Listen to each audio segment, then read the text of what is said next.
సుప్రభాతం గారు కదా.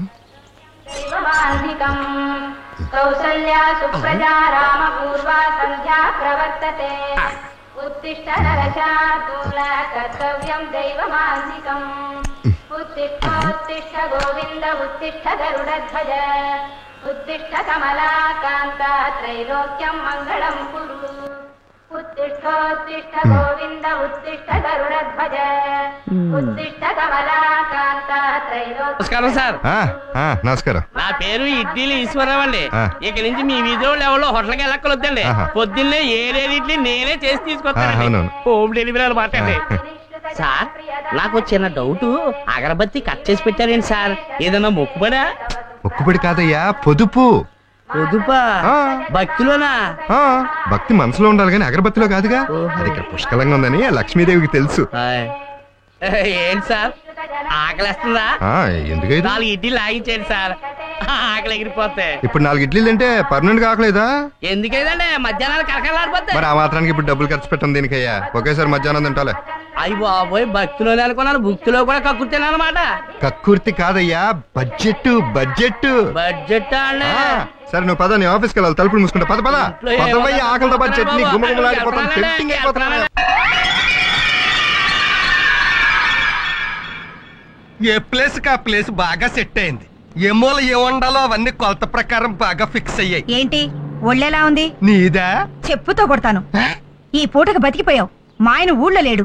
ఆహా, మీ ఆయన ఊళ్ళో లేకపోతే నాకెందుకు చెప్పడం? ఎంకరేజ్మెంటా? ఏమిటి సుశీల వాళ్ళ ఆయన ఊళ్ళో లేడని చెప్పి వెళ్తుంది? Side track? మీ ఇంట్రాక్కే లైన్లో లేదు, నా ఫేస్ కి సైడ్ ట్రాక్ కూడాను. సైట్ కొందట వాస్తు చూడమంది. నీ బోర్డు వాస్తు గురించి అడుగుతుందా? నీ వాస్తు విని 10 రూపాయలు ఇచ్చే దిక్కు లేదు. నీ మొహానికి బోర్డు ఒకటి, దానికి ఖర్చైన 100 రూపాయలు ఇంతవరకు సంపాదించలేదు. వాస్తట వాస్తు, పద లోపలికి. నన్ను మరీ అంత తేలిగ్గా తీసి పారాయకు. ఏ ఆ శాసగిరిరావు గారు నా వాస్తు విని లక్షాధికారి అయిపోలేదా? అంతకు ముందు వాడు కోటీశ్వరుడు. నీ వాస్తు సలహా విని లక్షాధికారి అయ్యాడు. నీ వాస్తు సలహా విని మా ఊరి ఎమ్మెల్యే ఏమయ్యాడు? ఆడికంటే ఊరు నడిబొడ్లో శిలా విగ్రహం ఎట్టించేసుకున్నాడు.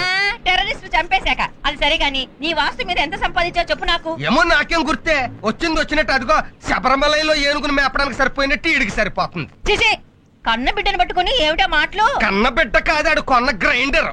అమ్మా ఆకలేస్తోందమ్మా. విన్నావా? ఆడి జీర్ణశక్తికి సమాధానం చెప్పడానికి నా జీవశక్తి చాలడం లేదు. ఇదిగో మీ బ్రదర్ పద్మనాభం దగ్గరికి వెళ్ళు, 1000 అట్రా. ప్రతిసారి వాడి దగ్గరికి వెళ్ళి అడుక్కోవడానికి నీకు సిగ్గుగా లేదు? నాకు సిగ్గుగా ఉండబట్టే నిన్ను వెళ్ళమంటున్నాను. ఎంతైనా అక్క తమ్ముళ్ళ సెంటిమెంట్, నువ్వు కన్నీళ్ళు ఎడితే కాదంటాడా? నానా నువ్వు ఉండ్రా. చూడు, ఈ కాలంలో రక్తం పంచుకుని పుట్టిన వాళ్లే ఒకరికొకరు సాయం చేయడం లేదు. వాడు పిన్ని కొడుకైనా పిచ్చి వెదవ కాబట్టి మనం అడిగినప్పుడల్లా ఇస్తున్నాడు. ఇక నోరు మూసుకొని లోపలికి. నానా ఫైనాన్స్ మ్యాటర్స్ మాట్లాడుకుంటుంటే ఆ పిచ్చిన కాకిలక్క అవుకావు అంటావు నువ్వు ఒకడం. అయ్యో, మన ఇంటి ఓనర్ వస్తున్నాడు నాన్న. సుబ్రహ్మణ్యం, ఇవాళ అద్దె ఎలా ఇవ్వ చూస్తా. నువ్వు ఇంట్లోకి వెళ్ళి దాక్కో. అలవాటు ప్రకారం నువ్వు లేవని చెప్పి పంపించేస్తాను. అన్సీజన్ లో నీకు ఎంత బ్రెయిన్ ఎలాగొచ్చేసిందిరా? ఇప్పుడు చూడు, నువ్వు ఉన్నాడు సంగతి నేను చెప్తాను. ఒరే తిరుపతి, మీ నాన్న ఇంట్లో ఉన్నారా? ఉంటే మాత్రం ఉన్నాడని చెప్తావా? హౌస్ ఓనర్ కి లేడని చెప్పాలని నాకు తెలుసు. మీ ట్రిక్లని నా దగ్గర ట్రక్కు వెదవని. ఒరే, నా 4 నెలల అద్దె ఇవ్వకపోతే ఇవాళ మీ సామానంతా బయటపడేస్తారు. ఏమనుకుంటున్నారు ఏమిటో? అయితే సత్తాను అంతే కదా. అయ్యో, ఏం చేస్తున్నారండి? సూసైడ్. మరి మెడకి తాడు కట్టుకుని ఉయ్యాలుగుతాను అనుకుంటున్నావా? ఇప్పుడు నేనేమన్నానని సూసైడ్ చేసుకుంటున్నారండి? నేను రేసుకోవడం అయితే పిచ్చి మొహమా? మన హౌస్ ఓనర్ టార్చర్ భరించలేకపోతున్నాను. నేను బతకను. అయ్యో, అద్దె కట్టకుండా ఆత్మహత్య చేసుకుంటున్నాడు ఏమిటి? ఇదిగో నా జేబులో ఒక లెటర్ పెట్టి మరీ చచ్చిపోతున్నాను. మర్చిపోకుండా పోలీస్ స్టేషన్ లో ఇయ్యి. ఏమిటా లెటరు? వీలునామానా? అద్దె కట్టడానికి దిక్కు లేదు, వీలునామా రాయడానికి ఆస్తులు అక్కడ చచ్చాయి. ఈ లెటర్ లో నా మరణ వాంగ్మూలం ఉంది. నా చావు కారణం ఆ హౌస్ ఓనర్ అని రాసేశాను. ఫినిష్. మీరు ఊరుకోండి. మీరు చచ్చిపోతే అద్దె ఎవరు కడతారండి? నా శవాన్ని హౌస్ ఓనర్ కి ఫ్రీగా ఇచ్చేయి. వినియోగదారులు కోర్టులో నష్టపరిహారం కింద ₹1,00,000 ఇస్తారు. బ్యాంకులో వేసుకో. నేను తెచ్చాక సూసైడ్ హౌస్ అని ఇంట్లోకి అద్దెకి దిగడానికి ఎవరు రారు. నువ్వు హ్యాపీగా ఉండు. నేను అప్పుడప్పుడు వచ్చి ఇంటి కప్పు నుంచి తొంగి చూసిపోతా. Cup cup. ఇదిగో సుబ్రహ్మణ్యం, నేను అద్దె కోసం రాలేదు. ఇంటి కప్పు కారుతోందన్నావు కదా, బాగు చేద్దామని వచ్చాను. ఊరి దుర్మార్గుడా, ఈ మొక్క ముందే చెప్పి ఆడవచ్చుగా. నేను తొందరపడి హ్యాంగ్ చేసేసుకుంటే ఏమయ్యేది? తప్పక చచ్చి ఉండేవాడిని. ఆవేశంలో అఘాయిత్యం చేసుకుని ఉంటే అంత్యక్రియలు ఖర్చు కూడా నాకే పడి ఉండేది. అర్థమైందిగా? వాస్తు ప్రకారం ఇంటికి కలర్ బాగులేదు, అర్జెంట్ గా మార్పించు. నువ్వేం చేయమంటే అది చేయిస్తాను నాయన. రోజు కలర్ సరే గాని నన్ను మాత్రం పోలీస్ కేసులో ఇరికించకే. అమ్మా నీ పశు కుంకాలు కలకాలం వర్దిల్లాలమ్మా. అలాగేనండి. ఇది నాది. అమ్మయ్యా, ఎలాగోలాగా హౌస్ ఓనర్కి సెటిల్మెంట్ చేసేసాం. ఇక చిల్లర కొట్టువాడున్నాడే, ఆడిప్పట్లో మన జోలికి రాడు. ఎందుకని?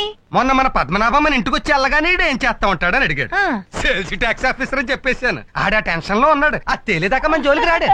Well done my darling, nice performance. Thank you my darling. Come in sir. Yes come in. ఏంటి ఇల్లంతా ఖాళీగా ఉంది? సామానంతా అద్దెకిచ్చారా, ఇల్లే అద్దెకిచ్చారా? కూర్చోడానికి కుర్చీ కూడా లేదు. అవును సార్, మీకు పేపర్స్ అవటం అంటే ప్రాణం అనుకుంటాను. వచ్చిన మనిషిని పట్టించుకోకుండా మెయిన్ హెడ్డింగ్ నుంచి లాస్ట్ హెడ్డింగ్ దాకా లాస్ లేకుండా చదివేస్తారు. అవును సార్, నాకు డౌట్, మీరు చదువుతున్నారా బట్టి పడుతున్నారా? ఏంటి మాట్లాడరు? మీకు మాటలు రావా? Don't disturb me. అమ్మా మాటలొచ్చు సార్. మీరు మొత్తం చదివేదాకా డిస్టర్బ్ చేయను. కొంచెం టీవీ ఉంటే పెడతారా?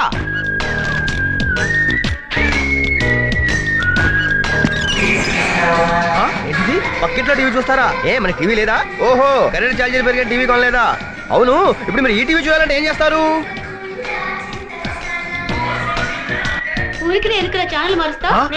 టీవీ ఎక్కడ, రిమోట్ ఇక్కడ. అంటే వాళ్ళ కొన్న టీవీకి రిమోట్ మీరు కొన్నారా? లేదు, వాళ్ళ అబ్బాయి ఆడుకుంటూ రిమోట్ ఇక్కడ వదిలేసింది. అంటే రిమోట్ కూడా ఓసీయేనా? మీ ఖర్చుతో కొనేది పేపర్ ఒకటే అనమాట. సార్ పేపర్ ఇవ్వండి సార్, పక్కింట్లో ఇవ్వాలి. రైట్, ఎవరు రానువో ఆయన పేపర్ ఏం చదువుతుంటే డిస్టర్బ్ చేస్తావు? పేపర్ అయిందా మీకు అలా చెప్పారా? పేపర్ కొనే మోహన్ అది. అంటే పేపర్ కూడా కొనరా సార్ మీరు? రేయ్, 3 మానభంగాలు, 6 హత్యలు, 12 యాక్సిడెంట్లు. డిటెక్టివ్ నావల్ చదివినట్టు ఉంది. మీరు ఇచ్చే 50 పైసలు అద్దెకి ఆ న్యూస్ ఎక్కువ. రేయ్, దీనికి 50 పైసలే ఎక్కువ. పోరాపో. ₹2.80 పేపర్ ని ₹10 అద్దెచ్చి చదివారే. ఆహా, ఇంత పొదుపు చేస్తున్నా మన దేశం ఎందుకు సార్ వెనకబడిపోయి ఉంది? ఆ తర్వాత చెప్తా గానీ ముందు నువ్వెవరో చెప్పు. నేనా? తాజ్ టీవీలో యాడ్ సీరియల్స్ తీస్తుంటాను. యాడ్ సీరియల్సా? అవును సార్, ఒకప్పుడు సీరియల్స్ మధ్యలో యాడ్స్ వచ్చేది, ఇప్పుడు యాడ్స్ మధ్యలో సీరియల్స్ వస్తున్నాయి. అందుకే యాడ్స్ ని సీరియల్స్ గా తీస్తున్నాను. అయితే ఎక్కడికి ఎందుకు వచ్చావు? అది నవ్వు యవ్వన్ అనే ఆయుర్వేద సెక్స్ మాత్రం అడ్వర్టైజ్మెంట్ కి మిడిల్ క్లాస్ పర్సన్ ఇంటర్వ్యూ చేస్తూ తిరుగుతున్నాను. మిమ్మల్ని చూస్తుంటే మిడిల్ క్లాస్ లో మరీ మిడిల్ క్లాస్ లా కనిపిస్తున్నారే. మీరు ఇంటర్వ్యూ ఇస్తే మీరు రుణం తెచ్చుకోలేను. తీర్చుకోలేనప్పుడు ఇంటర్వ్యూ ఎందుకు? నాకు వేస్ట్ కదా, వేరే వాళ్ళని చూసుకో. ప్లీజ్ సార్, ఊరికి ఇవ్వద్దు. మీరు ఇంటర్వ్యూ ఇస్తే మీకు షేవింగ్ సెట్ ఫ్రీగా ఇస్తాను. నువ్వు సెట్ ఇస్తే నేను సోప్ కొనుక్కోవాలా? అదేం కుదరదు. రెండిటికి కలిపి ₹200 క్యాష్ ఇచ్చేయి. ఆహా, ఏమి ఎకానమీ సార్, పాకెట్ లో క్యాష్ ఉంది, తీసుకోండి. Very good. ప్రశ్నలు మీరు అడుగుతారు, నేను అడగాల? నాకు అడగటం అలవాటు. నాకు చెప్పడం అలవాటు. అడగండి.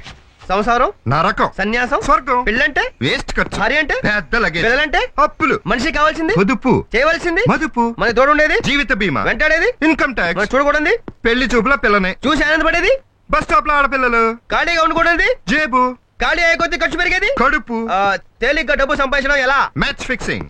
మీ అభిమాన నటుడు వీరప్పన్. వీరప్పన ఎందుకలా? కానీ ఖర్చు లేకుండా గత 14 ఏళ్లుగా 2 రాష్ట్రాలని పరిపాలిస్తున్నాడు కాబట్టి. ఆహా, పద్మనాభం గారు, మిమ్మల్ని అర్థం చేసుకోవడానికి కన్నడ రాజ్ కుమార్ కూడా సరిపోడు. ఆ పాదాలు ముందు పెడితే ఓ క్లోజప్ తీసుకుంటారు సార్. ఎందుకో? మా ప్రేక్షకులు కూడా దండం పెట్టుకుంటారు. పద్దు, ఒరేయ్ పద్దు, ఎలాగున్నావురా తమ్ముడు? హాస్పిటల్ పేషెంట్ అడిగినట్టు అదే అడగటం. సార్, ఎవరి వైద్య బృందం? రే బామ్మర్ది, నార్త్ వైపు నిలబడి ఉన్నావు. వాస్తు ప్రకారం ఈస్ట్ వైపు తిరిగి మాట్లాడితే మంచిది. ఎవరికి? మీకా? కాదు, మనకే. ఎరా తిరుపతి, బాగున్నావా? బాగున్నా. Tirupati suitable name. కొండ మీద తొండేసినట్టు ఎంత ముందు వస్తాడో ఎదవా. రాస్కెల్, నీ కళ్ళకి ఎలా కనబడుతున్నాను రా? లావుగానే కనిపిస్తున్నావు. చూడు నాన్న, వీడేమంటాడు? ఎవడరా నువ్వు? నా బిడ్డ నా ఇష్టం. అసలు అందరి దృష్టి తగిలి ఎంత అయ్యాడు, నువ్వు కామెంట్ చేస్తావా? Good, very good, nice face. అలాగే ఉండండి, క్లోజప్ తీసుకుంటాను. గ్రాఫిక్స్ లో జిరాఫీ ఫేస్ కోసం వెతుకుతున్నాను. ఏరా? Correct matching. నా మొగుడిని పట్టుకొని జురాసిక్ పార్క్ లో జిరాఫీ ఫేస్ చేస్తున్నాడంటావా? ఆగు. బావు వీకే, అక్కే పవర్ఫుల్. వదలరా పర్వతం. సర్లే, పోరా, 200 థ్యాంక్స్. పోరా. అక్క అక్క, ఏంటి ఇలా సడన్ గా ఊడిపడ్డారు? అది అసలు మేము ఎంత బాధల్లో ఇక్కడికి వచ్చామో తెలుసా బామ్మర్ది? ఏమైంది? అదేంటి బామ్మర్ది, మా హౌస్ ఓనర్ రోజు రోజుకి అంత దుర్మార్గుడు ఏం అయిపోతున్నాడు. చేశాడు? చేయడం ఏంటి, 1వ తారీఖు వచ్చేస్తే అద్దెడిగేస్తున్నాడు. మేము లేకపోతే ఎవరిని అడుగుతాడో చూద్దామని ఇక్కడికి వచ్చాం తమ్ముడు. సరే, నేను ఆఫీస్కి వెళ్ళాలి. ఎలాగో వచ్చారు కదా, ఒక 5 నిమిషాలు ఉండి వెళ్ళిపోండి. 5 నిమిషాలు ఉండి వెళ్ళిపోవడమా? సరే, చేసేది ఉంది, 100 కొట్టు. ఎందుకు? మరి తిరిగి అక్కడికి వెళ్ళాలంటే రెంట్ లో అడ్వాన్స్ అన్నా కొట్టాలి కదా. బామ్మర్ది, ఒక 100 ఈస్ట్ లోను, ఒక 100 వెస్ట్ లోను ఉంటే వాస్తు ఒప్పుకోదు. రెండింటిని కలిపేసి ఈ సైన్యంలోకి నెట్టేద్దాం. జన్మల రుణం. పదరా. నన్ను ఎత్తుకో. అమ్మో, నిన్న దెబ్బకి నడువు ఇరిగి చేస్తాను. పదరా బాబు.